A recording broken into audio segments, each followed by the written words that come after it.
The Bert Show.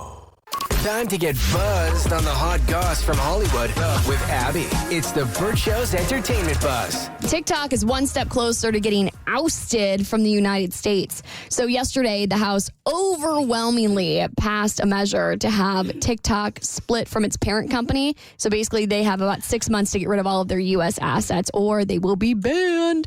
So get your dances and your little, I don't know what else people do on TikTok. Get your book talk people ready. Move them somewhere else. Us older folk have been wondering, like, what's going to grab the attention of young people to get them involved in the political process? It's here. It's TikTok, man. Teens are pissed. Well, not just teens. I mean, it's really millions of dollars of economic impact on small businesses in America. Something like over 300,000 American jobs. There's a lot of money in TikTok for Americans. This is like, I am so appalled by this whole thing. First of all, I don't like government to begin with, but this is so scary to me because as I was reading articles yesterday, there really hasn't been any compelling evidence to say that China is stealing anything at all. But this is such a political hot potato. Here's how it works. These blue hair politicians know that if they want to get the vote of the adults, go ahead and scare people about TikTok, and then let's go ahead and pretend that we're protecting our children, even though there is no compelling evidence that anything is being stolen at all. And the fact that this could pass is a way bigger issue for me freedom-wise than it is just about TikTok. Well, because essentially it's forcing a company to sell its shares so another American company can step in and buy them and then be in control that way.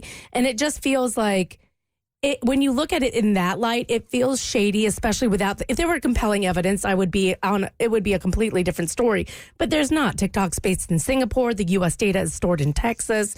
They moved it over there at the request. When you listen to the congressional hearings and the senators asking questions, they clearly don't even know that Singapore isn't in China. They have no clue, and they don't understand how TikTok works or the algorithm works. And so this is why it's so important if you're young to go vote, because we have people in office who don't understand technology and don't understand what it does or how it's used. Well, and not even people to vote, but also younger people to get involved in politics. Yeah. Well, this is the political hot potato because these politicians, as I said, are trying to make the illusion for you parents that we're protecting your kids when there really is no evidence that that's happening at all. But they know voters will go like, oh, my congressperson wants to protect me and I'm sick of my kid being on TikTok anyway. Sounds good to me. It's just... It's this whole thing is really kind of it's worrisome. I don't know if you guys have seen the clip of Senator Pelosi making the very strong point about why TikTok needs to be banned, but it just shows that even the old folk don't really even know the name of the app. This is not an attempt to ban TikTok. It's an attempt to make TikTok better. Tic-tac-toe, a winner. Huh? What? She thought she ate with that so hard. She didn't think she ate. She thought she served. I feel like we're playing bingo at the nursing home. Man. Tic-tac-toe. Bingo. That's just what, every time I make a good point on the show, I'm just going to be like, tic-tac-toe, a winner, a winner. She asked everybody on her staff, somebody give me a soundbite. Somebody give me a soundbite before I go out there. Ridiculous. All right, someone who may be banned from Twitter/X is Don Lemon, at least temporarily. So he was supposed to do this new partnership with X where he was going to have like an interview show that was going to play on the app. And so, of course, who's a good person to kick off this interview show with is none other than the person running Twitter/X itself than Elon Musk. And things are not going very well because hours after the interview took place, they decided to quit the partnership and this show was no longer happening. So Don put out a statement. He said, Elon publicly encouraged me to join X with a new show, saying I would have his full support and that he was interested in working directly with diverse voices.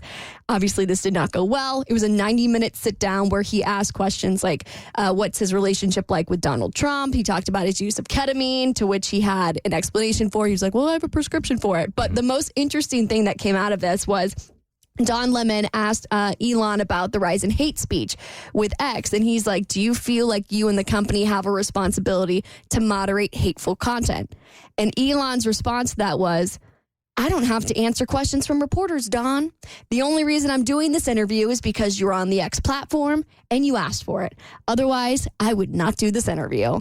So I'm like, why agree to it in the first place? Yeah, You didn't have to do it. You could have suggested anybody else. We made an agreement on nothing but softballs.